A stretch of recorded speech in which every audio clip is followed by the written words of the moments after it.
You're listening to Strange by Nature, your guide to the strange, weird, unbelievable, and improbable wonders of the natural world.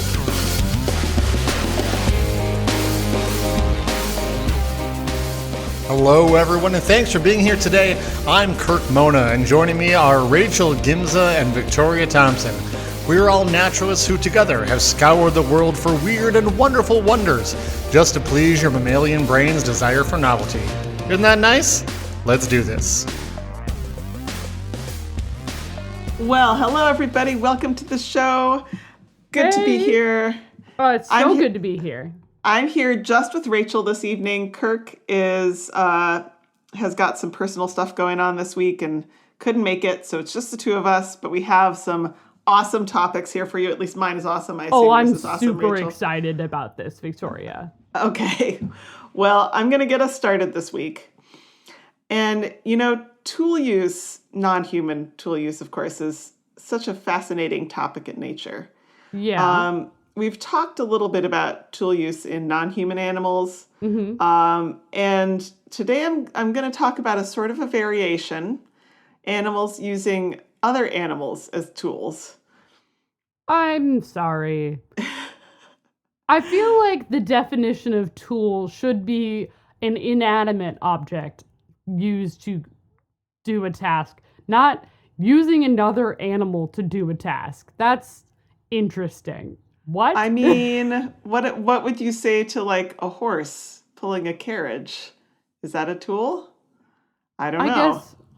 I guess I wouldn't consider them tools, but I think it goes, again, to what's the definition of a tool, I guess. Well, yeah, that is tricky and, in fact, contentious. I'm not going to get into it. But okay. At least not this week. A rabbit hole I didn't know to uncover. Yeah. This week I'm talking about birds using ants. What?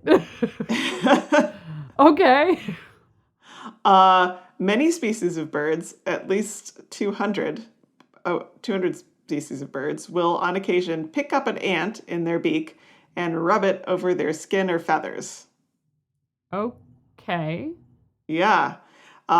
This behavior fascinating. Yeah. There are actually two main forms of anting. The one that I just described is called active anting, where a bird picks up an ant, or more rarely, like a ball of ants, in its beak and rubs it. That feels wild. Yeah. The other type is called passive anting, and its behavior more similar to like dust or water bathing. Okay. Where, a bird will just lie on an anthill and let the ants crawl all over it. A choice. Uh-huh. Not a choice I would make personally.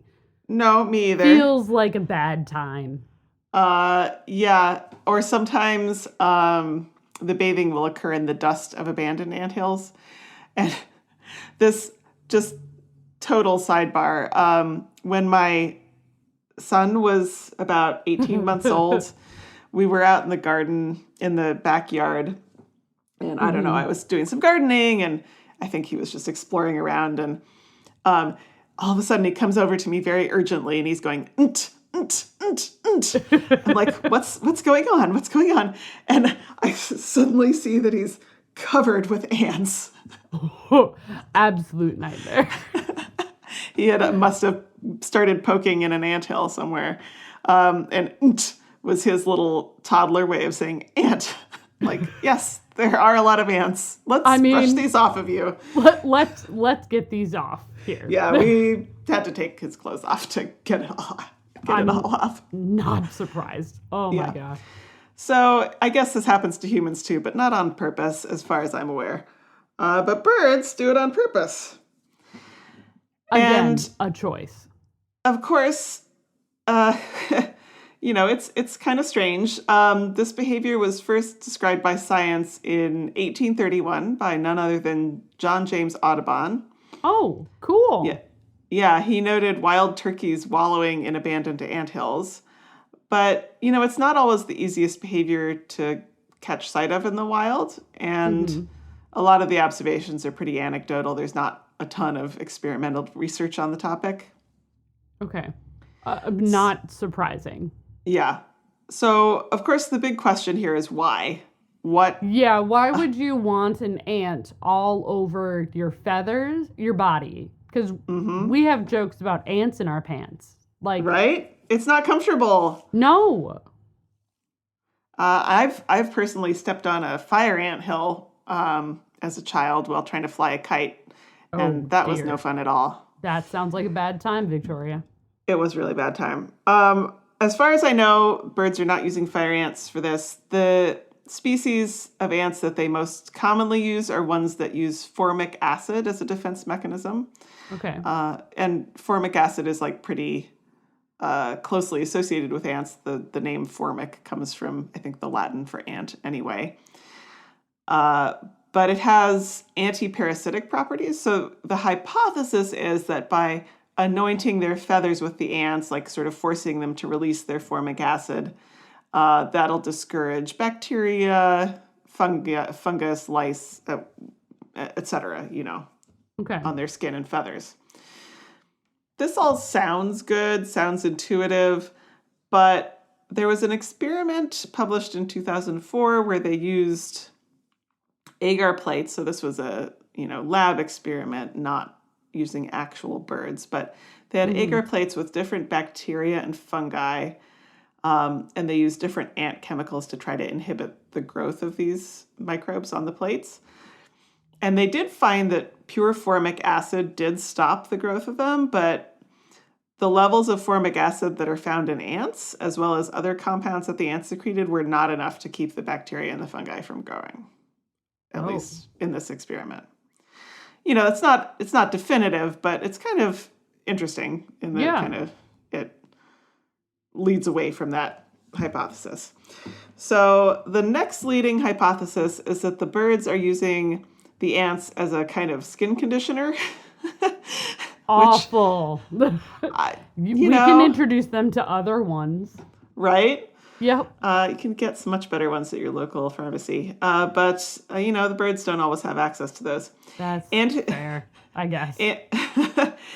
Anting behavior is seen most often in late summer and early fall, which is also when a lot of birds are molting. Okay. And, molting can actually be a very itchy and uncomfortable process. When feathers come through the skin, they're encased in sheaths called pins, which it's pretty descriptive, actually. If you kind of imagine a toothpick poking through your skin from the inside, I think it would be really quite uncomfortable. That sounds unpleasant. Yeah. It does. And, anecdotally, people who have birds as pets say that they're cranky when they're molting and so forth. But this formic acid from the ants is thought perhaps to be soothing to the skin somehow. Okay. If the ant's not actually biting you, but it's just like releasing this liquid, I don't know, maybe. Yeah, sure, why not? One supporting fact for this hypothesis is that active anters usually apply the ants to their wing and tail feathers, which is where the largest and stiffest feathers come through. Yeah. Yeah. Make of that what you will. The third hypothesis is that birds ant in order to rid the ants of distasteful chemicals before eating them. So, some species do eat the ants after rubbing them. That just feels rude. Yeah, right. Like you did a service and then you get eaten? Well, that's what blue jays and starlings, for example, are doing. And there was an experiment that was published in 2008 using hand-reared blue jays. Mm-hmm. And these birds, reared by humans from hatching, they had never seen ants before, and they were presented with ants that were the type that do produce formic acid, and ants from the same species that had had their formic acid sacs surgically removed. Okay. Science is so fun, y'all. Can you imagine doing surgery on an ant? Right? Yeah. Well, there was that topic you did with the ants on stilts. So That's true. Just sometimes science just thinks, why not? Feels like a great way to figure that out. Let's do it. Yeah. Ugh. But at any rate, the blue jays tended to do the anting with regular ants before eating them. But for the ants that had been surgically modified, they just ate them without doing the anting behavior first. Mm-hmm. Okay. So, like, somehow they could tell maybe that they didn't have the formic acid sacs, and they're like, oh, I don't have to get rid of that nasty stuff. I'll just eat the ant right away. Maybe. Of course, many and perhaps most species do not appear to eat the ants after using them, so this can't be the only explanation, even if it is partially an explanation for some situations. And the final explanation is definitely the weirdest. Some people believe, some scientists even, that the birds are using the ants to self-stimulate, basically just because it feels good, like tingly, or I don't know. Apparently, birds often behave excited or kind of drunk when anting, particularly during passive anting when there are a bunch of ants crawling all over them. So, not much in the way of experimental evidence supporting that one, but it's certainly intriguing. Yeah, that would be wild. I mean, sure. And of course, more than one of these explanations could be true at the same time. We just don't know. Wild. Also, but get this, sometimes birds use alternates to ants for the same anting behavior. Birds have been observed anting with a type of snail called a garlic snail, with earwigs, caterpillars, millipedes, grasshoppers, even cigarette butts. Okay. Yes, maybe these birds are just confused. But many of these creatures or objects have some kind of chemical that they emit that might have either a soothing or an anti-parasitic effect. So could be they know something we don't know. I mean, I guess so, but Yeah. It's weird. That's why I'm talking about it. Yup, that's all I got for you today is Uh-huh. All right. Well, I had a number of sources this week. Got some good information from Wikipedia. The 2004 paper on the agar plates was by Hannah Revis and Deborah Waller, published in the Auk in October 2004. There was some good information from GeorgiaWildlife.com, Birdwatching Daily, and then the experiment with the hand-reared blue jays was in Chemoecology from December 2008 by, I can't pronounce the name, Eisner and somebody or other. Yeah. Well, we're going to take a short break, and when we come back, it'll be Rachel. Thanks, Victoria.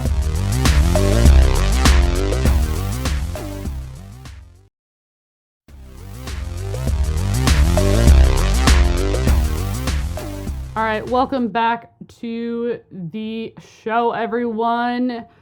All right, so you went pretty small with ants and birds this week. I'm also getting small.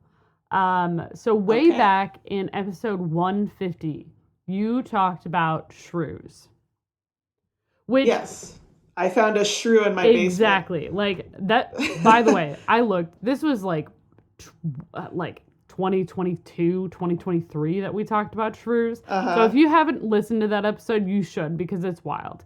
And Victoria, you did a really good job of giving a good overview of different shrews and the family of animals that they are, and just some of the more interesting things about that group.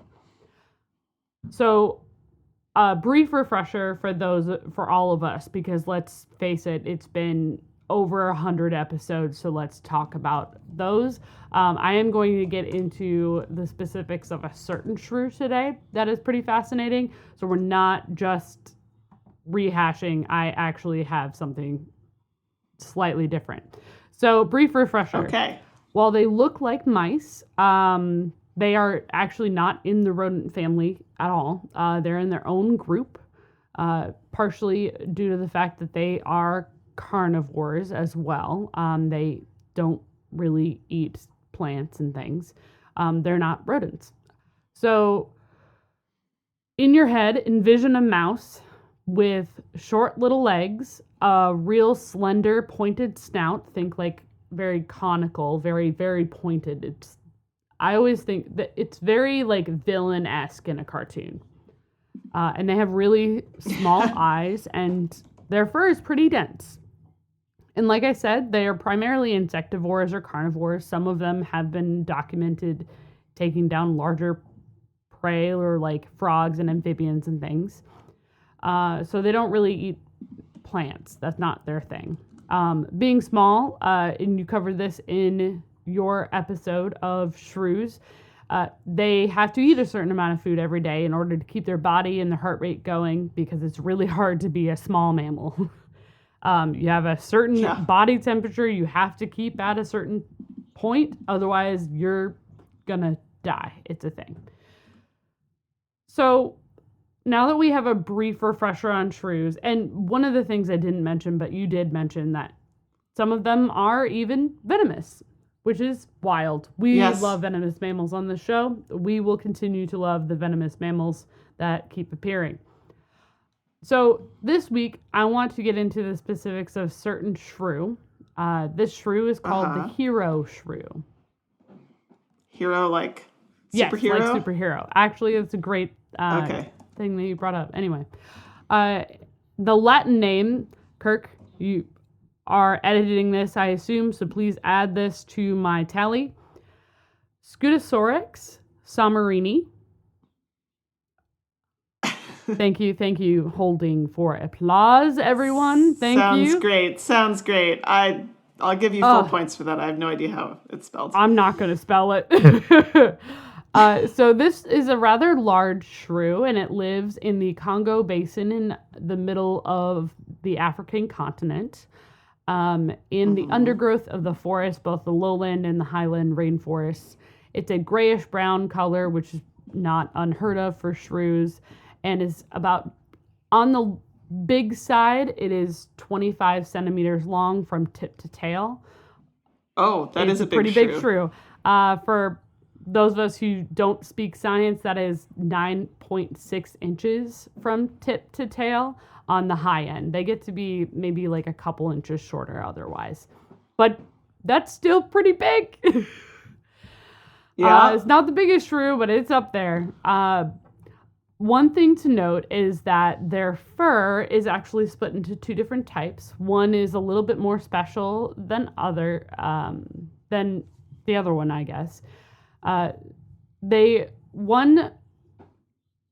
One of the two types of fur actually produce some scent that they are then able to use as marking. So they can rub that section of fur on for territory and trying to repel other shrews from their area, or like mark something like, this is mine, stay away from me. Yeah. Like a lot of animals do that. And the other fur is more sensory, just helping them feel the world around them a little bit better. Because their eyesight's pretty bad, I'm guessing. Their eyesight is terrible. That is another thing about shrews. When we say their eyes are tiny, like sometimes you can't find their eyes because their eyes are so small. So they are huge on scent. Now, the scent chemical, a fun little random fact about these mammals is it's so like potent that, and how they produce it, it can even turn the fur like a yellow color because of the composition of the scent marking, which is wild. Okay.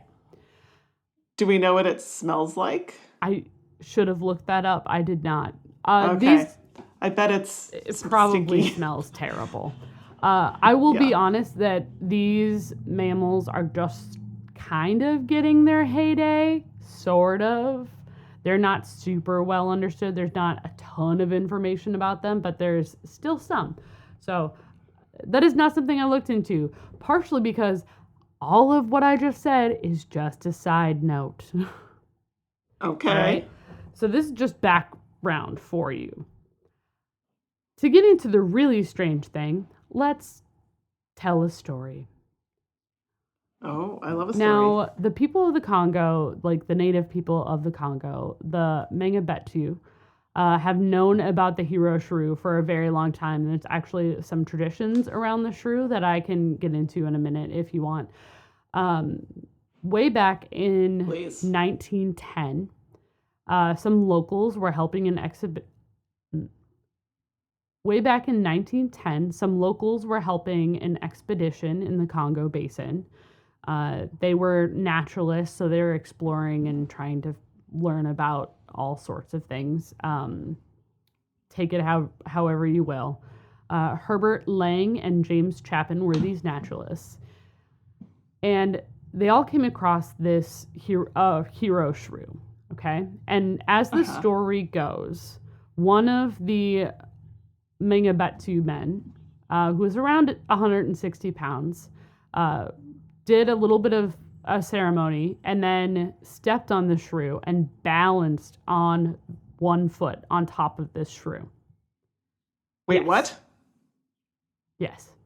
He then stepped off after a few minutes, and the shrew left, seemingly unharmed, and scurried away. It wasn't It squashed? was not squashed. It scurried away. For those of you who don't understand, most of us pretty much understand, because we understand that, like, small mammals are fragile. Mice, easy to hurt, easy to squish. It's a thing. Yes. The equivalent of this is a human holding 10 elephants at the same time for, like, a weight comparison. Okay? Like, Oh, wow. Okay. this is not small. And this shrew seemed to have just been just fine and kept going. So let's get into why. And, like, there's debate about this because, again, this is anecdotal and we don't actually know if that was true or not. And the story has, like, stayed pretty consistent, but still. So the Hero Shrew has an insane spine. This is very true. And we're just getting into some of the genetics. Like, literally this last March, they discovered which genes caused their spine to be the way it is. Okay. So they have like a super they spine? very much have a super spine. It goes in. It's really funny you said you equated this to superheroes because they have a super strength spine. So even like other shrews or other mammals, their spine is very, very different. So instead of the vertebrae of the spine just interlocking, so our spines and most mammals have a long string of vertebrae, which have some bumps and 3 like protruding processes is what they're called, that anchor together and fit like interlocking pieces that allow us to twist and turn and bend. But there's some space in between and ligaments and cartilage and other pieces that interlock together to allow us to bend and twist. Yeah. Hero shrews Totally. have all of those things, but like on steroids, okay?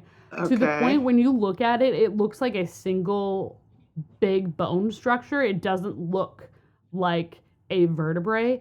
Some equating is like a multi-layered zipper because the vertebrae interlocked on the sides and lower parts and they mesh together. Rather than, like, one of the comparisons I saw was it looked like corrugated cardboard almost. Like, it's just a very long, very twisted, like, interlocking sequence of bones. How wild. Okay. I'm looking at some pictures now. It's like, it looks almost like an alligator's back or something. Or what you would imagine an alligator's back to be. Yeah. Yeah, or like the bumpy outside of it, the picture I'm looking at, just like lots and lots. There's more stuff, more spine stuff. Yeah. It seems like it's doubled or something. Well, funny you say that.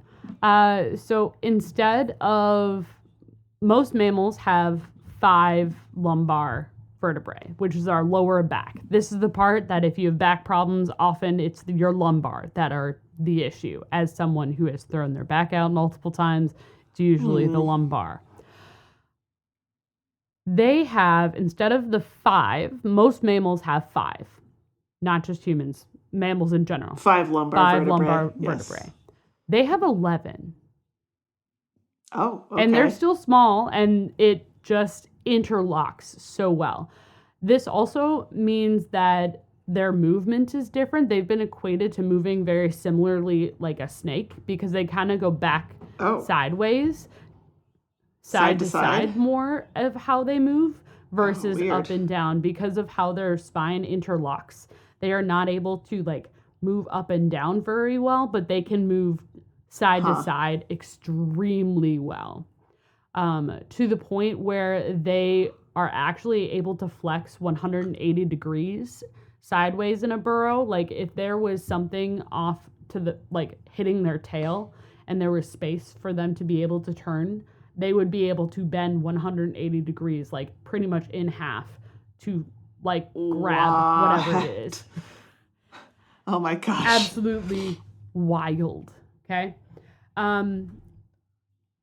Do we know why it's like this? Like I said, why? We know the 4 genes that are causing this, but we don't really know what pressures caused Hero Shrews to have this kind of spine. Like you would think it would have to be some kind of extreme pressure. There's a lot of hypotheses of maybe they're burrowing underneath palm trees to try to get insects or whatever and like trying to undergo the weight of a palm or something. I don't know. Maybe it hasn't been documented ever, so we don't know. It's a piece of research that definitely could be explored more. That is for sure. I mean, obviously, it's to protect them from marauding naturalists that want to step on them. Well, 100%. The first thing I want to do, obviously, is step on a hero shrew. The other piece, which I said I would mention, is the native folks who have been in that area for a very, very, very long time. The Mungbatu, they have known about this, the Mongbetu, sorry. They've known about this particular shrew for a very long time. It's actually regaled within their culture as a symbol of invincibility. If you have any part of the shrew when you are going off to battle, or if you are off on a hunt, it's a symbol of invincibility, that you will have success while you are out there, which is really cool. It's just a really fascinating little shrew, and it completely makes sense. It helps, like, it's all about like protection and such too. So it's just really cool. I wanted to talk about the Hero Shrew. It's been on my list for a while, and I've finally been able to talk about it. I just had to talk a little bit about this guy because what a wild. There's one other shrew species that has a similar spine. It's called Thor's shrew, actually. Okay. But they're the only 2 species to have shown any sort of armored-like spine. So I assume they're pretty closely related. They are very closely related, yeah. They're like right next to each other on the evolutionary chart. It's so cool. But that is all I had for y'all this week. Hero Shrew. Oh, I should say, my sources this week were Wikipedia and National Geographic. I got some good info from Smithsonian Magazine, Discover Wildlife, and then the research into the spine itself is done by the Louisiana State University. Yeah. Cool. All right. So with that, Well, that's the end of our show this week. That's it. Short and sweet. We'll see you all next week for another fun episode. All right, bye. Bye.